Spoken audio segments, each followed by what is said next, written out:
On the night of March 13th, 2024, the flashing lights of police cruisers cut through the darkness outside a hotel. The source of the commotion is a young man, enraged and struggling against the officers attempting to place him under arrest. He shouts defiance, claiming he isn't resisting, but his body tells a different story.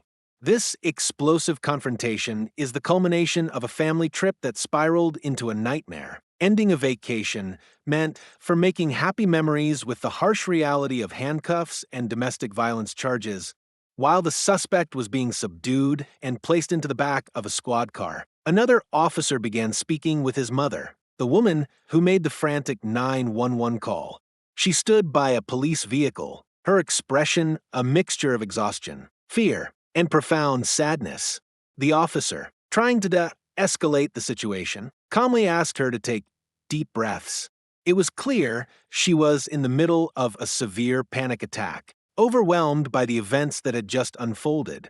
Her story, which she began to piece together between shaky breaths, painted a grim picture of a family vacation that was doomed from the start. It all began with a well-intentioned plan for a spring break trip to Disneyland. As a single mother, she had bought season passes, hoping to give her children an amazing experience. She had 3 kids with her, a 17-year-old, a 15-year-old, and a 12-year-old. The source of all the conflict, however, was her oldest son, the 20-year-old man now sitting in the back of the police car. From the very beginning of the trip, he had made it an absolutely miserable experience for everyone involved. According to his mother, his entire demeanor was one of constant complaint and negativity.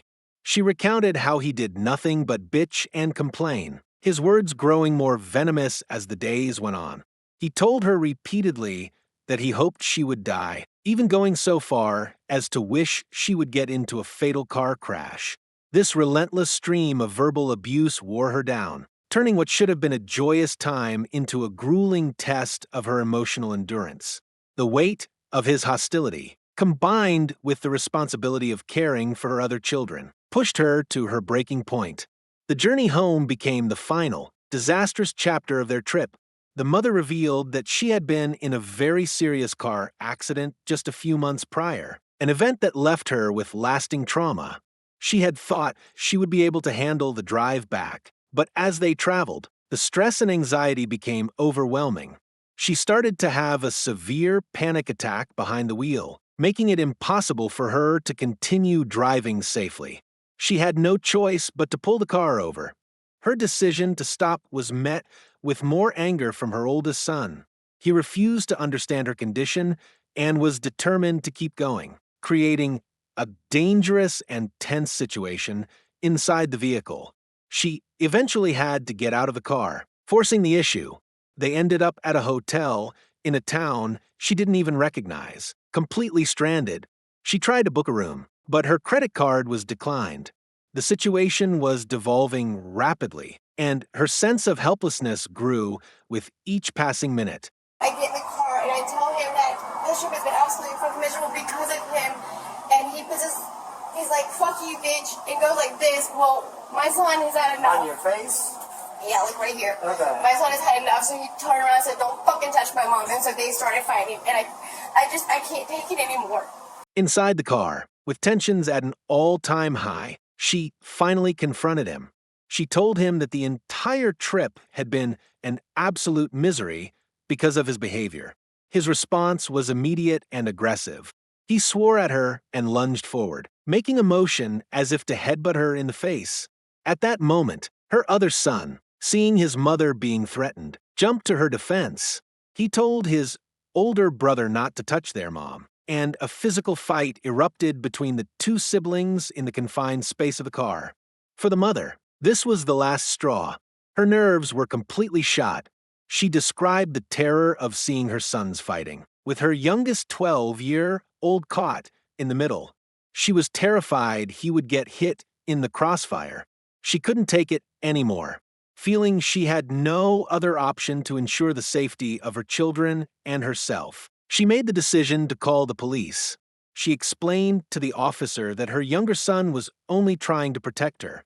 He was the shy, quiet kid who never caused any trouble. He finally stood up for her when he saw the direct threat. Back in the present, the arrested son was now secured in the police vehicle. He complained to the officers that his chest and neck hurt, alleging that he had been choked during the arrest.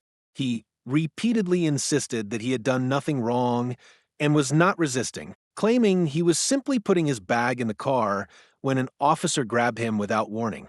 From his perspective, the police were the aggressors, and he was the victim of an unwarranted and violent arrest.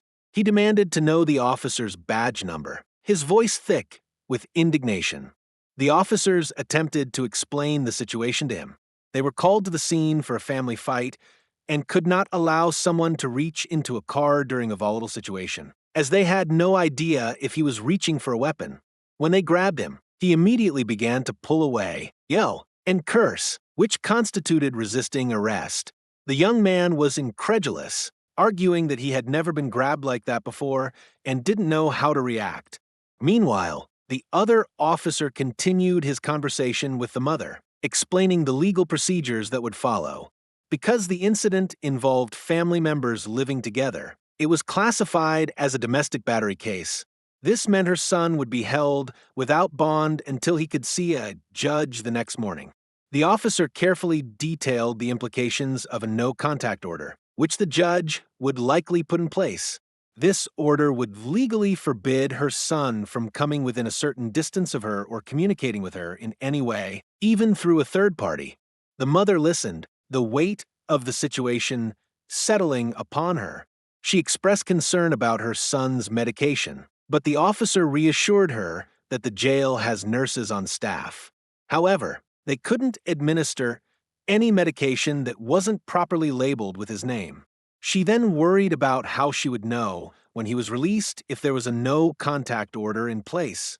The officer explained that her son would be allowed to make phone calls once he was processed, but strongly advised that he not call her to avoid violating the order and incurring another charge.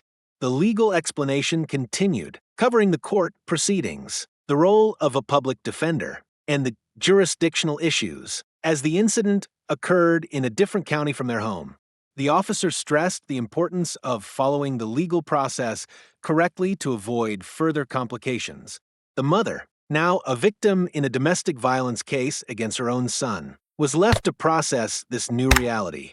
The trip to Disneyland, intended to bring her family closer, had instead torn it apart, leaving a trail of trauma, anger, and legal troubles that would extend far beyond their disastrous vacation. The final police report listed the charges: 2 counts of domestic battery and 1 count of resisting arrest without violence, a formal record of a family's profound collapse.